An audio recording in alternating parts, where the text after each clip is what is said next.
Hi dears, എല്ലാവർക്കും പുതിയൊരു വീഡിയോയിലേക്ക് സ്വാഗതം. ഇന്ന് നമ്മൾ കാണുന്നത് ലവ് ലോക്ക് പാലമാണ്. അതിൻ്റെ ചരിത്രവും നമുക്ക് കേൾക്കാം. ഇതിവിടെ ഇറ്റലിയിലെ റോമിലും പല സ്ഥലങ്ങളിലും കാണാൻ കഴിയുന്നുണ്ട്.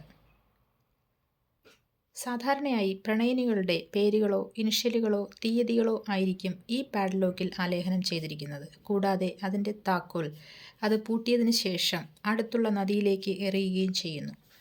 ഒന്നാം ലോകമഹായുദ്ധത്തിൻ്റെ വിഷാദകരമായ ഒരു സെർബിയൻ കഥയിൽ നിന്നാണ് ഇത് ആരംഭിക്കുന്നത്.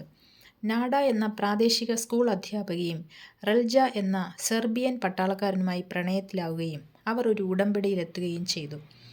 റെൽജ ഗ്രീസിൽ യുദ്ധത്തിന് പോയി. അവിടെ അദ്ദേഹം വേറൊരു സ്ത്രീയുമായി പ്രണയത്തിലായി. തൽഫലമായി നാഡയും റെൽജയും അവരുടെ വിവാഹ നിശ്ചയം അവസാനിപ്പിച്ചു.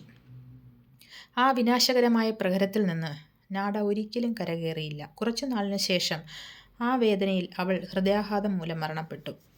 ബ്രിഞ്ചാക്ക ബെഞ്ചയിലെ യുവതികൾ സ്വന്തം പ്രണയങ്ങളെ സംരക്ഷിക്കാൻ ആഗ്രഹിച്ചപ്പോൾ അവർ തങ്ങളുടെ പേരുകൾ പ്രിയപ്പെട്ടവരുടെ പേരുകൾക്കൊപ്പം പാഡ്ലോക്കുകൾ എഴുതി നാഡയും റെൽജയും കണ്ടുമുട്ടിയിരുന്ന പാലത്തിൻ്റെ കൈവരികളിൽ ഇടാൻ തുടങ്ങി.